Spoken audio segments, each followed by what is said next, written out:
Muito bem, pessoal, o Palmeiras está classificado para as quartas de finais do Campeonato Paulista depois de um jogo aí assustador. O Verdão conseguiu a vitória e a classificação graças à derrota também da Ponte Preta, né, galera? Então bora conferir esse pós-jogo aqui com a ESPN Brasil, trazendo todos os detalhes dessa partida e rasgando elogio aí para a classificação do Verdão. E agora a história é outra, né, galera? Mas antes de conferir esse vídeo, eu peço para vocês verifica se está inscrito aqui no canal para você ficar por dentro de todas as notícias do Palmeiras. Então, sem mais delongas, bora pro vídeo. A gente começa aí falando do Palmeiras, a vitória por 3-2, professor Celso Zelt, as duas últimas rodadas foram emocionantes para o torcedor do Palmeiras. O Paulistão não vale nada e tal, etc. Mas ficar fora na primeira fase ia ser complicado. Cornetas iam tocar, prof. É isso aí, William. Boa noite a você, aos companheiros, todo mundo que nos assiste. O Palmeiras escapou daquela pergunta que a gente ia fazer, né? É vexame cair fora de um campeonato que é feito para você se classificar? Não só você, Palmeiras, mas é feito para que os quatro cheguem, né? Sim. No Rio já não deu para os quatro chegarem.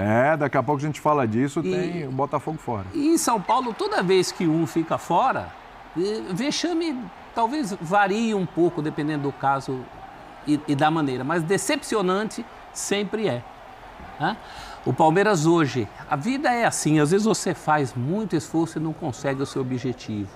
Às vezes você não mereceria tanto e acaba alcançando. No jogo de hoje, o Palmeiras fez principalmente um primeiro tempo muito ruim. O Mirassol foi bem melhor. No segundo tempo, pelo menos não faltou aquilo que a torcida sempre, nos momentos mais difíceis, fica cobrando. Raça, vontade. Não faltou ao Palmeiras. Não, nem no jogo do meio de semana. Entraram os garotos. O Palmeiras não pode contar só com isso na vida. Né? E quando eu falo da vida, eu estou aí transcendendo a questão do Campeonato Paulista. Classificado como está, ou desclassificado como ameaçou estar, o Palmeiras precisa de reforços em número e em qualidade. Agora, uma vez classificado num campeonato como esse, em que ninguém se destaca, o Palmeiras passa a ser de novo um dos favoritos ao título. Se não, o mais favorito do ponto de vista do trabalho acumulado. É um Santos se procurando com o Neymar, é um Corinthians dividido com outras questões e com uma defesa que não está à altura do seu ataque. É um São Paulo Futebol Clube também se procurando. Então o Palmeiras, se não é melhor, também pior do que ninguém, ele não é. Está classificado, está vivo e para o torcedor do Palmeiras é isso que interessa. Levantou um ponto importante aqui o professor, o Vitor Birner. É um Palmeiras que a gente olha, ele vai chegar como aí na próxima fase, porque o futebol apresentado até então passível de muitas críticas, né? Em vários momentos aí dessa primeira fase. Aí você olha e vê o Palmeiras e fala, bom, é o famoso agora deixou chegar, segura? É por aí, Berna? Tudo bem? Tudo bem, William? Boa noite para você, Celso Zelt, Pedro, Elton. Boa noite aos fãs das fãs do esporte. Assim, se for olhar a primeira fase, a gente começa um outro campeonato agora, né? E são jogos com outro caráter, porque são jogos eliminatórios. Baseado na primeira fase, o principal favorito ao título é o Corinthians. Né? O professor Celso Zelt deu uma segurada ali, quando foi falar do Alvinegro e tal, deu Apesar disso, começou assanhadinho você, gostei. Não, é verdade, né? Porque o Corinthians tem 27 pontos, tem a melhor campanha. E ninguém vai passar isso aí desde o ano passado, perdeu um jogo. Uma partida. 2, né? Teve o Racing. Aí teve o Racing, verdade. Não, depois da arrancada. Sequência? Depois da arrancada. Aí foi só uma que foi perdeu um clássico pro São Paulo quando jogou um tempo do clássico pior que o São Paulo. Porque o primeiro tempo foi equilibrado do jogo. Sim. O trabalho está bem estabelecido, com uma ideia de jogo que os atletas entendem. Os principais jogadores estão em forma ou crescendo fisicamente. Memphis, Garro. Por que o Palmeiras é mais favorito que o Corinthians? Então, eu entendo quando o professor usa o argumento, obviamente meio racional e desumano, quando ele pega e fala que, olhando o acúmulo do trabalho do longo prazo, foi lá e achou um jeito de justificar a afirmação de que o Palmeiras é o principal favorito. O Corinthians é um time desequilibrado em relação à defesa e ataque. Isso você está omitindo. Peraí. Eu concordo. Nós falamos aqui com todos os linhas. Eu não gosto do jeito. Eles estão empurrando o favorito. É isso? Um tá jogando pro outro. Eu não quero. Pro Verdão do Birner. Eu estou empurrando pro Verdão do Birner. Eu não gosto de times que jogam em 4-3-1-2. Eu não gosto dessa ideia de jogo, porque fica espaço pelo lado e tal. Mas o Corinthians funciona. Tem um desequilíbrio pelos lados? Tem. Agora eu te faço rebato com uma pergunta. O Palmeiras está equilibrado? Esse Palmeiras, nesse momento, não. Mas mesmo desequilibrado, sobreviveu depois de ver o preto do olho de Deus. Isso é muito importante num campeonato como esse. O Palmeiras chega e chega forte. Com todos os problemas que eu falei, acabei de falar, classificado ou não, ele tem problemas para resolver para a temporada. É o Palmeiras do Abel, agora, é o Palmeiras do Estevão, é o Palmeiras do Veiga, é o Palmeiras forte, tudo bem, perfeito. Ele pode não sobrar tanto quanto sobrou em relação aos seus rivais em casa, mas ele também não é pior que ninguém. Então, eu pensei no clássico agora também. O Palmeiras jogou melhor que o Corinthians, no clássico. Sim. Foi. Teve um pênalti no final, inclusive eu acho, na verdade, que... São Paulo jogou melhor que o Corinthians e ninguém sentou aqui para dizer que São Paulo, por exemplo, é favorito. Acho que são réguas muito distintas, assim, pegar Concordo só pelo com clássico. você. Eu acho que começa um outro campeonato. Acho que os grandes têm mais chances, mas os pequenos que vão enfrentar os grandes são equipes difíceis. O Novo Horizontino tirou ponto de equipe grande, não tirou ponto do Corinthians porque teve azar no jogo. O São Bernardo ficou na frente do Palmeiras, no grupo do Palmeiras, só segunda e terceira melhores campanhas, né? Se alguém ouvir a Ponte Preta vai chorar muito, né? Porque 4 times classificados têm campanhas piores que da Ponte Preta. Isso tinha acontecido com o São Bernardo no ano passado. Isso. O São Bernardo também ficou de fora. Então eu não consigo ver um favorito. Eu vejo o Corinthians jogando o futebol mais consistente da primeira fase do estadual. Como esse time vai reagir no mata-mata? Se o Palmeiras vai crescer e jogar mais, eu não duvido. Se o São Paulo vai se achar, um pouco mais difícil, mas também não é impossível. Se o Santos com o Neymar, né, pega embalo e tal. Eu acho que um grande vai ser campeão, mas eu acho que a diferença para os pequenos está um pouco menor esse ano por causa do estágio de preparação. Eu nem descarto que uma equipe pequena chegue à decisão ou, quem sabe, até brigue pelo título, não é minha aposta, mas eu não descarto. Muito bem. Seu Pedro Ivo Almeida, hein? Já estava colocando a sua colher aí nessa conversa aqui, nesse ingrediente aqui desse debate. Quero te ouvir também. Primeiro sobre o Palmeiras. A gente vai abrir o debate. A gente vai falar de São Paulo, de Corinthians, de Santos e tudo. Vamos falar do Rio de Janeiro daqui a pouco também. Mas eu quero te ouvir sobre a impressão que esse Palmeiras deixa pensando na próxima fase. Eu sei que é uma nova fase, eu sei que tudo muda, é mata-mata. Mas queria te ouvir sobre essa impressão que o Palmeiras deixa para a próxima fase. Primeiro sobre o Palmeiras, então. Depois eu vou colocar minha colher no debate do professor, dizendo que não é tão favorito, o Vitor querendo dizer que é favorito. É bom esse debate. Mas aí, William, boa noite a você, professor Helton, Birner, fã de esporte com a gente. O Palmeiras, ele parece que aos 80 minutos do jogo de hoje, 35 do segundo tempo, quando ele sofre o gol, 34, 35, ele passa a querer disputar o Campeonato Paulista. O Palmeiras, até o gol do Léo Gamalho ali, era um time que se tinha brecha, jogava, se não tinha brecha, não jogava, se tinha que correr por conta de um gol sofrido, corria, se não tinha que correr, não corria. O Abel ali com 20 minutos do segundo tempo, foi 20, né? 22 minutos ali do segundo tempo, saca o Estevão, saca o Facundo, estava numa mais de segurar um resultado ali que já não era exatamente tão sólido, aí toma o gol. Aí quando toma o gol, opa, liga o alerta, parece que agora a gente vai ter que correr, brigar. E não precisou de muito, o Vanderlan se recupera, tinha vacilado, talvez até o retrato de um time que não estava ali, sabe, moroso, passivo, passividade para disputar uma bola, passividade para marcar uma boa triangulação do Mirassol, é verdade, mas uma passividade do Palmeiras ali que você não espera em um jogo decisivo. E sim, o jogo hoje tinha um caráter decisivo, queira você dar peso ou não ao estadual, tinha um caráter decisivo. Então, quando passa dos 80 minutos, quando passa dos 80 minutos é que os jogadores começam a dar esse peso.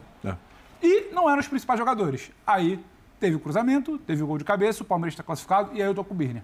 Agora, para mim, é um outro campeonato. É um outro campeonato, porque eu não imagino que num clássico, não estou falando nem de quartas de final especificamente, que eu acho que pode passar, acho que os 4 principais times vão passar, mas quando você chegar numa semifinal, não vai ser essa morosidade, não vai ser essa passividade, a coisa já começa a ficar um pouco mais embaçada, já muda um pouco o rumo, sabe, do seu anímico ali, para usar o termo que o Vitor sempre, a gente sempre bate na tecla aqui, para a temporada. Então, esse foi o retrato de um Palmeiras hoje. Quando começa ali o primeiro tempo, eu falei, vai para cima, vai tentar construir, vai tentar uma bola E o Palmeiras parecia que não é que não estava querendo jogar, mas que não estava ligado na chave de um jogo decisivo. E a Ponte Preta ajudando barbaridade. A Ponte Preta fez o papel dela, ou não fez. Exato. Faltava o Palmeiras fazer o dele. É muito difícil torcer pra Ponte. Então, eu não consigo virar, William, e falar pra você que o Palmeiras do mata-mata do Campeonato Paulista vai ser o Palmeiras da primeira fase do Campeonato Paulista, vai ser o Palmeiras do questionamento das últimas entrevistas, vai ser o Palmeiras do primeiro tempo de hoje contra o Mirassol. Eu tô com o professor, achei o Mirassol melhor dentro do que é capaz de fazer, e o do Palmeiras do que é capaz de fazer e não fez.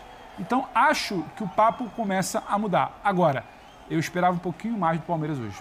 Esperava porque o Abel pode falar o que ele quiser na entrevista, vai ser muito bom poder acompanhar agora a abordagem que ele vai ter para os próximos jogos, dessa classificação.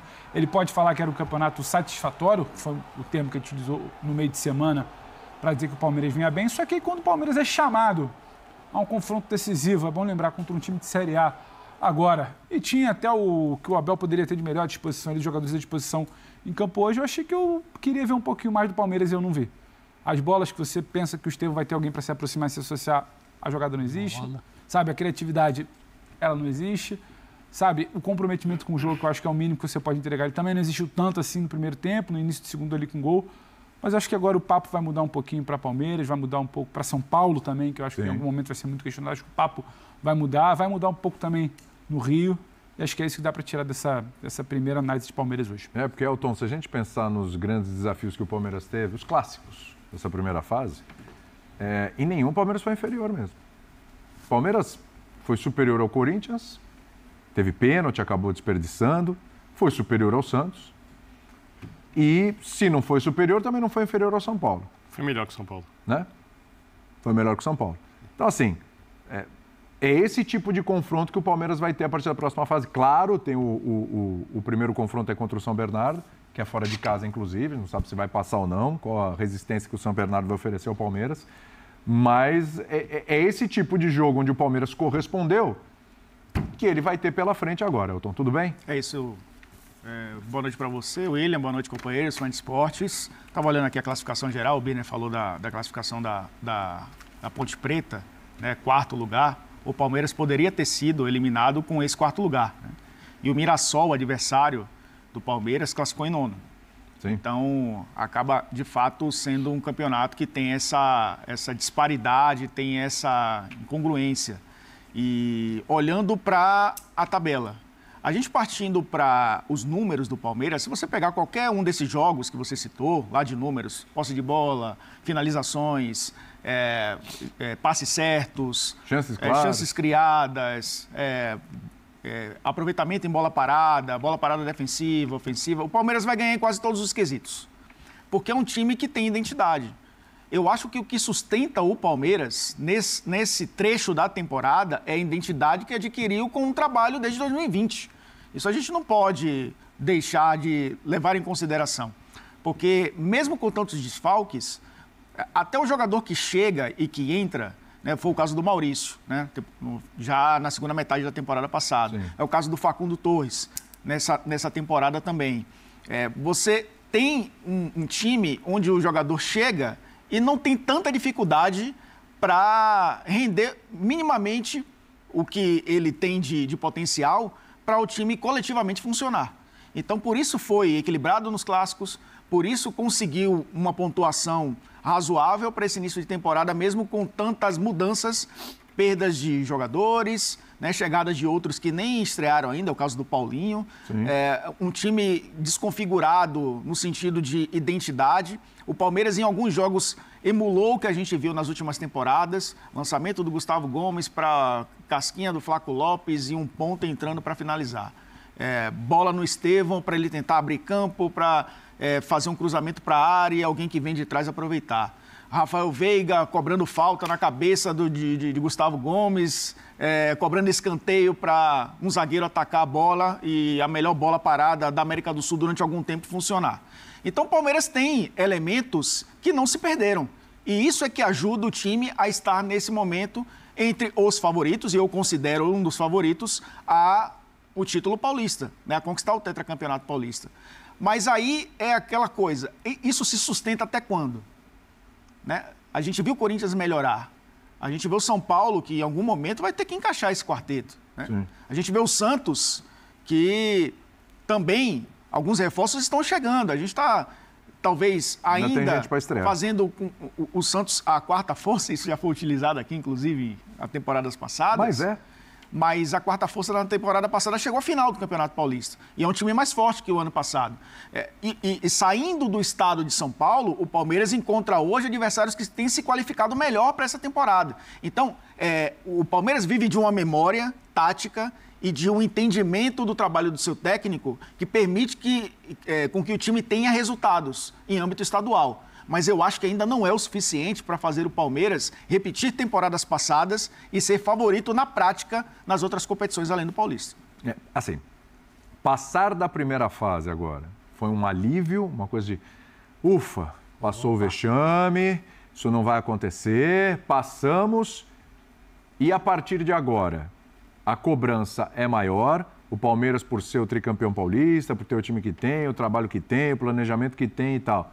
É aquele time que, não adianta, agora passou a primeira fase, mas se perder agora para o São Bernardo, é pressão, é cobrança de novo, porque não pode ser eliminado pelo São Bernardo de jeito nenhum.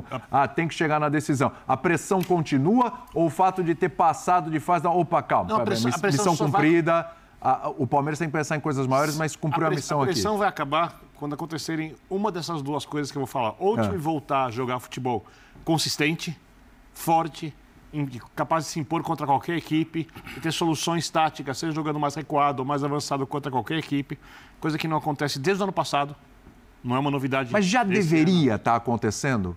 Vamos lá, a gente está no final de fevereiro. Já era para estar acontecendo ou não? Não, tanto que ele mudou o time várias vezes, colocou base, está testando os jogadores. Talvez o principal jogador do time ainda nem entrou em campo. O Paulinho nem chegou ainda, não chegou, mas não está jogando. Não entrou em campo. A direção tentou contratar alguns jogadores importantes, os jogadores não vieram. O Palmeiras é uma equipe claramente em reconstrução. Enquanto ela não for reconstruída, não estiver mais próxima dessa reconstrução terminada, não vai jogar o futebol que jogou, por exemplo, ano retrasado, que jogou quando ganhou o primeiro brasileiro do Abel, quando jogou demais, ou quando ganhou a segunda Libertadores do Abel, porque a primeira ganhou, legal, ok e tal, mas a segunda o time já era mais forte, mais consistente. Já tinha um trabalho mais robusto. Mais estabelecido, o Abel tinha pouco tempo na primeira Libertadores. Não, se estivesse pronto agora, seria uma enorme surpresa. A segunda opção para você terminar isso é ganhar um grande campeonato, porque até se o Palmeiras ganhar o estadual e começar mal o brasileiro, em 2 semanas volta a crise. Sim. A crise não, as reclamações. Porque, vou dar um exemplo, Palmeiras e São Bernardo, jogo só, sem vantagem de empate. Empatar um jogo e perder nos pênaltis não é vexame, não é anormal. Não é uma coisa que eu vou dar aqui rapidamente. São Bernardo perdeu 3 jogos do campeonato, os outros 9 não perdeu. E 7 deles ele ganhou. Então, sabe, assim, o momento do Palmeiras, o momento do São Bernardo, para o São Bernardo o jogo é muito mais importante. Para os jogadores do São Bernardo, para a projeção, para ver onde vão jogar depois do São Bernardo, né? Porque times que vão bem no estadual, geralmente são jogadores que são contratados para a primeira divisão do futebol brasileiro, às vezes para a segunda, ou seja, tem as carreiras deles aí. Então, quando esses times entram em campo, a vida de cada indivíduo que está lá é muito diferente. De um lado, é um nível de cobrança enorme de um time que sonha em ganhar coisas grandes. Do outro, jogadores que querem ganhar um estadual que seria muito grande para o São Bernardo, para que as suas carreiras fiquem melhores agora. Então, assim, eu não acho que podia estar pronto, eu também não acho que se não tivesse classificado era vexame, eu acho que o trabalho do estadual é um trabalho de preparação. Acho que o Palmeiras fez isso bem feito e deixou algumas coisas claras. Eu acho que conclusões a gente pode tirar. Por exemplo, você precisa contratar jogador. Assim, mas isso assim, cada vez mais claro. Vamos lá, isso é perfeito, mas assim, vamos lá. Tá tudo bem então? Então, chegou contra o São Bernardo, foi eliminado nos pênaltis e tal, tá tudo certo, tá tudo ok? Não, mas essa também é uma constatação. Não vai ter barulho, não vai ter burburinho, não vai ter corneta, não vai ter pegação de pé, cobrança. Vai ter, e é o Palmeiras, e é grande, e é isso aí, e as competições maiores vêm depois. Agora, quando você está num laboratório fazendo testes, não é só para as coisas darem certo, é para você ver o que está dando errado. Eu acho que o diagnóstico do Palmeiras nesse campeonato já está feito. Sendo campeão ou não, caindo contra o São Bernardo, caindo contra o Grande, a constatação precisa de mais jogadores para o elenco. Hoje a defesa jogou com 2 jogadores. Dá um exemplo, professor. Vamos supor que o Flaco Lopes, Palmeiras seja campeão, e o Flaco Lopes faça 15 gols. Não vai chegar nisso agora. O ano passado... Não, 15 gols só no mata-mata. Todo mundo falando uma loucura. O ano passado já teve isso e não resolveu. Então é isso aí, né, pessoal? O Palmeiras conseguiu uma classificação assim no sufoco, né? Ponte Preta perdendo de 2-0 e mesmo assim o time tava dormindo dentro de campo, né? O segundo gol do Mirassol foi um gol aí que o Palmeiras simplesmente dormiu dentro de campo e até agora eu não entendi ainda porque o Abel tirou o Estevão, né? Beleza, tava ganhando 2-1, mas não sei, tirou 65 minutos, tira o Estevão, o melhor jogador do Verdão, né, galera? Agora é outra competição. Mesmo o Palmeiras não estando em grande fase aí, com certeza o Palmeiras, na minha opinião, é disparado aí, melhor na frente do Corinthians, São Paulo, Santos. Então, agora o Verdão precisa fazer o dever de casa aí, só ir pra cima agora com o time titular. Acredito que é isso que o Abel vai fazer, né? Vai jogar com força máxima aí, né? E a mídia esportiva às vezes tenta colocar um defeito ou outro ali no Palmeiras, mas o importante é que conseguiu essa classificação e está na próxima fase, né, galera? Vale ressaltar que o Verdão, mesmo conseguindo a classificação, ficou escancarado aí que está precisando de reforços. O time é um time forte, é um time bom, mas é um time que está precisando de reforços aí. O Abel, mais uma vez, teve que recorrer à base e o último gol aí do Palmeiras foi do jogador da base aí que garantiu a classificação para o Verdão na próxima fase, né? Agora a história é outra, o Palmeiras vai para cima aí e vai tentar conseguir esse tetracampeonato aí do Campeonato Paulista, galera. Então deixa a opinião de vocês aqui nos comentários, deixa seu like, se inscreve no canal para você ficar por dentro de todas as notícias do Palmeiras. Vou ficando por aqui, tamo junto, valeu, fui!